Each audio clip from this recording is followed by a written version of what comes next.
In class, we will discuss about a representation of fraction and a rational number on a number line, which is a very common topic for class 6, 7 and 8. 6 में हम लोगों को fraction पढ़ना है, तो उसका थोड़ा सा चर्चा मैं यहाँ पे करूँगा और इसी फ्रैक्शन को लेकर के हम लोग रैशनल नंबर रिप्रेजेंटेशन भी सीखेंगे। तो फ्रैक्शन बेसिकली दो तरह के फ्रैक्शन होते हैं। लाइक इसको अगर हम डिवाइड करें तो first one is proper fraction. Proper fraction इसमें क्या होता है कि इसका न्यूमरेटर जो होता है, न्यूमरेटर जो है वो छोटा होता है डिनोमिनेटर से। ओके, एग्जाम्पल के तौर पे अगर मैं इसकी बात करूं जैसे 3/4, तो this is an example of proper fraction. Second one is improper. Improper fraction इसमें क्या होता है कि इसका जो न्यूमरेटर है ये बड़ा होता है डिनोमिनेटर से। अब प्रॉपर फ्रैक्शन में एक चीज हमें ये ध्यान में रखना है कि अगर रिप्रेजेंटेशन की बात करें, रिप्रेजेंटेशन अगर हमें करना हो प्रॉपर का, प्रॉपर फ्रैक्शन का, तो ये हमेशा 0 से 1 के बीच में ही जो है सो रिप्रेजेंट होगा। इम्प्रॉपर का कंसेप्ट जो है वो अलग होता है, इसलिए हम लोग जब इम्प्रॉपर पे आएंगे तो वो जानेंगे। अब फ्रैक्शन और रैशनल नंबर में डिफरेंस क्या है? फ्रैक्शन जितने भी पॉजिटिव आपके फ्रैक्शंस हैं a/b के फॉर्म में, जितने भी नंबर्स हैं जो पॉजिटिव होते हैं, दैट इज द फ्रैक्शन, और उसको रैशनल नंबर भी बोलते हैं। और जितने नेगेटिव आते हैं उनको हम नेगेटिव, ये जो a/b के फॉर्म में होंगे नंबर्स, उनको फ्रैक्शन नहीं बोलेंगे, लेकिन वो रेशनल नंबर के पार्ट होते हैं। Rational number basically combination of positive and negative fractions को जो है सो ये बोल सकते हैं। ठीक है, तो अभी हम लोग जो है सो प्रॉपर फ्रैक्शन का रिप्रेजेंटेशन देखेंगे। तो हम लोग दोनों पॉजिटिव और नेगेटिव दोनों का रिप्रेजेंटेशन देखेंगे। तो सबसे पहला हम ले लेते हैं प्रॉपर फ्रैक्शन। प्रॉपर फ्रैक्शन को कैसे हम रिप्रेजेंट करेंगे? तो जैसा अभी मैंने बताया कि इसका जो रिप्रेजेंटेशन है वो 0 और 1 के बीच में होगा। तो एक एग्जांपल लेकर के जो है सो हम देखते हैं। एग्जांपल में हम लेते हैं 3/4 पॉजिटिव है और दूसरा -3/4। इससे दोनों कंसेप्ट क्लियर हो जाएगा, पॉजिटिव और नेगेटिव कैसे रिप्रेजेंट करते हैं। तो रिप्रेजेंटेशन के लिए सबसे पहले हमें क्या चाहिए होगा? एक नंबर लाइन लाइक दिस। ये हमने एक नंबर लाइन लिया, सेंटर में हम 0 को रखेंगे, और चूंकि हमें पता है कि 0 और 1 के बीच में ही होना है रिप्रेजेंटेशन, तो यहीं पे ये प्रॉपर फ्रैक्शन में हम पहले ही ध्यान देंगे कि कैसे करना है। सबसे पहले हमारा जो ये डिनोमिनेटर है 4, तो ये जो डिनोमिनेटर हमें बताता है कि हमको पार्टीशन कितने करने हैं 0 और 1 के बीच में। तो 4 है, तो 4 पार्टीशन हम कर लेते हैं, first, second, third and fourth. 4 partition किया तो ये चौथा वाला नंबर ही हमारा 1 हो जाएगा। इधर भी जो है सो कर लेते हैं 1 2 3 4, और ये चौथा वाला जो है सो हमारा 1 हो जाएगा। चूंकि ये लेफ्ट में है तो ये -1 हो जाएगा, और ये जो है सो पॉजिटिव रहेगा। 0 के लेफ्ट में नेगेटिव और 0 के राइट में पॉजिटिव। ऊपर जो हमारा न्यूमरेटर है ये हमें बताता है कि नंबर लाइन रिप्रेजेंट कहाँ होगा। तो चूंकि नंबर लाइन रिप्रेजेंटेशन के लिए यहाँ पे जो है सो पॉजिटिव में दिया है 3, तो 3 यहाँ से काउंट करेंगे 1 2 एंड 3।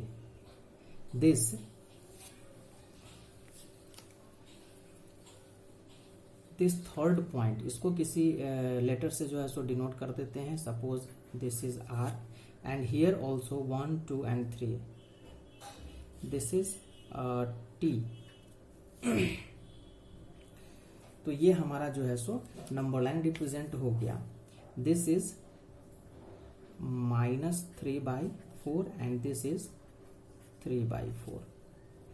आप यहाँ पे एक लाइन लिख सकते हो इसके लिए, that R represents 3/4 and T represents -3/4। तो ये हमारा प्रॉपर फ्रैक्शन का जो है सो कंसेप्ट था रेशनल नंबर का। अब हम लोग जो है सो देखेंगे इम्प्रॉपर का कंसेप्ट। इम्प्रॉपर के लिए चलते हम लोग आगे बढ़ते हैं।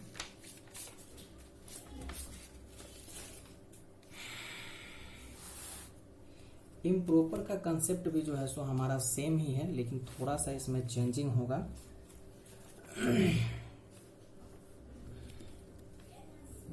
सेकंड,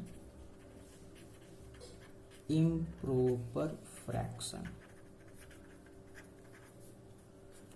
इम्प्रॉपर फ्रैक्शन में जैसे हमने पढ़ा कि न्यूमरेटर जो है वो बड़ा होगा डिनोमिनेटर से। लाइकवाइज अगर एग्जाम्पल की हम बात करें तो एग्जाम्पल में हम लेते हैं 11/4।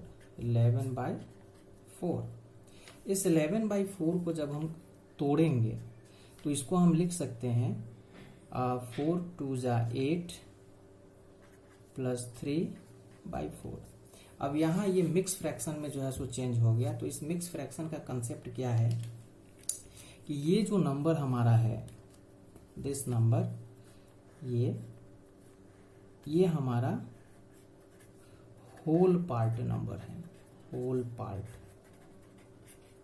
Number, okay. और ये जो नंबर है हमारा फ्रैक्शनल पार्ट है, लेकिन वो भी फ्रैक्शन कौन सा है, तो प्रॉपर फ्रैक्शन है ये, प्रॉपर फ्रैक्शन।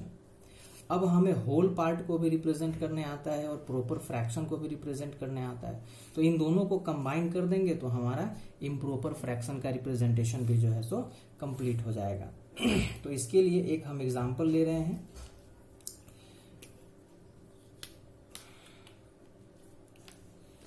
एक नंबर ले रहे हैं, नंबर हमारा, हम इसी नंबर को जो है सो रिप्रेजेंट करते हैं, रिप्रेजेंटेशन के लिए 11/4 और दूसरा जो है सो ले लेते हैं हम लोग -11/4, ठीक है।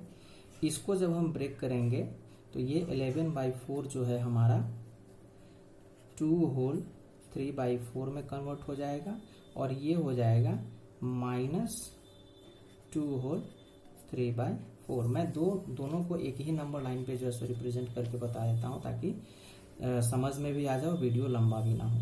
इसके लिए फिर से जो है सो हम क्या करेंगे, एक नंबर लाइन जो है सो लेंगे लाइक दिस, ओके। सेंटर में जो है सो हमने ले लिया 0।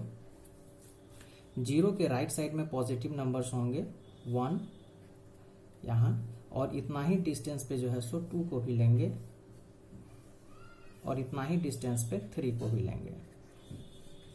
चलिए यहाँ भी जो है -1 -2 एंड -3।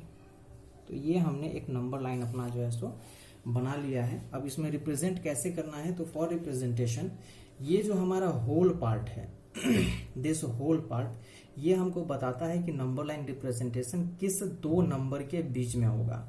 तो चूंकि ये होल पार्ट 2 है तो 2 के जस्ट बाद हमारा जो है सो नंबर आता है 3, तो ये 2 और 3 के बीच में होगा। तो इसका काम हमारा हो गया, पता चल गया कि 2 और 3 के बीच में नंबर लाइन रिप्रेजेंट होगा।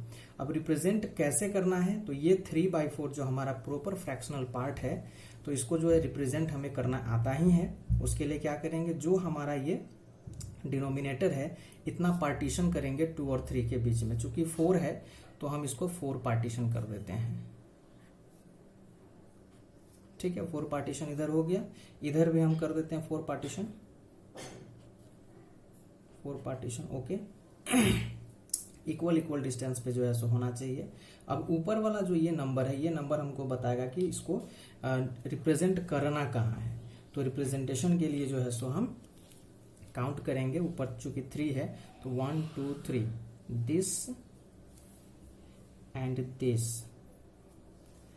इसको हम मान लेते हैं x and this is our y। यहाँ पे लिख देंगे, यही हमारा जो है सो यहाँ लिख दीजिए x रिप्रेजेंट्स